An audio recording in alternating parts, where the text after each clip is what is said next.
May overtime si Ian. Ano ba yan? Dapat tawagan mo siya kung meron.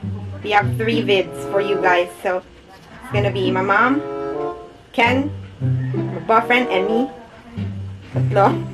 Tatlo po ang kumasa sa Marty Martin Vlogs. What's up, you guys? So, ayun nga, pinapapayag ko pa yung nanay ko na magdalagang Pilipina challenge. Huwag kayong magulo dyan.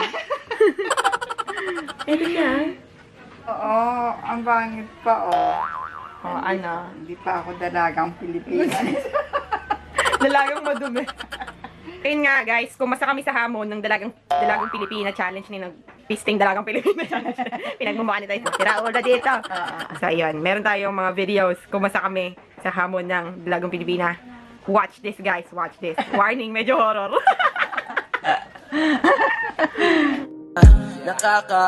Baby, wag ka nang mag-alinlangan pa.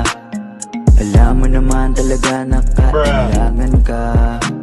Ang katulad mo ay matagal kong hinahanap at gusto ko makita. Damn, son, where'd you find this? Isang dalagang Pilipina, yeah. Dalagang Pilipina, yeah. Isang dalagang Pilipina. Dalagang Pilipina, yeah. Isang dalagang Pilipina.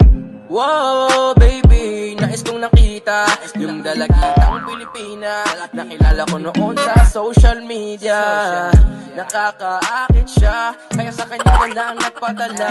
Para sa agos ng dagat pag nakahiga. Huwag ka mag-aalala. Mana, itigilan to, kalokohan to. Okay naman.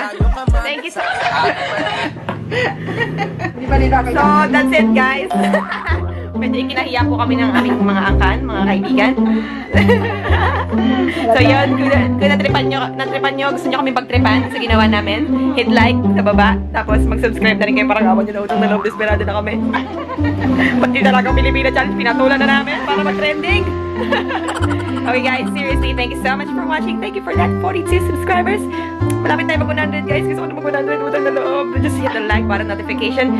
Subscribe to my channel. Thank you guys for watching. Bye! Bye!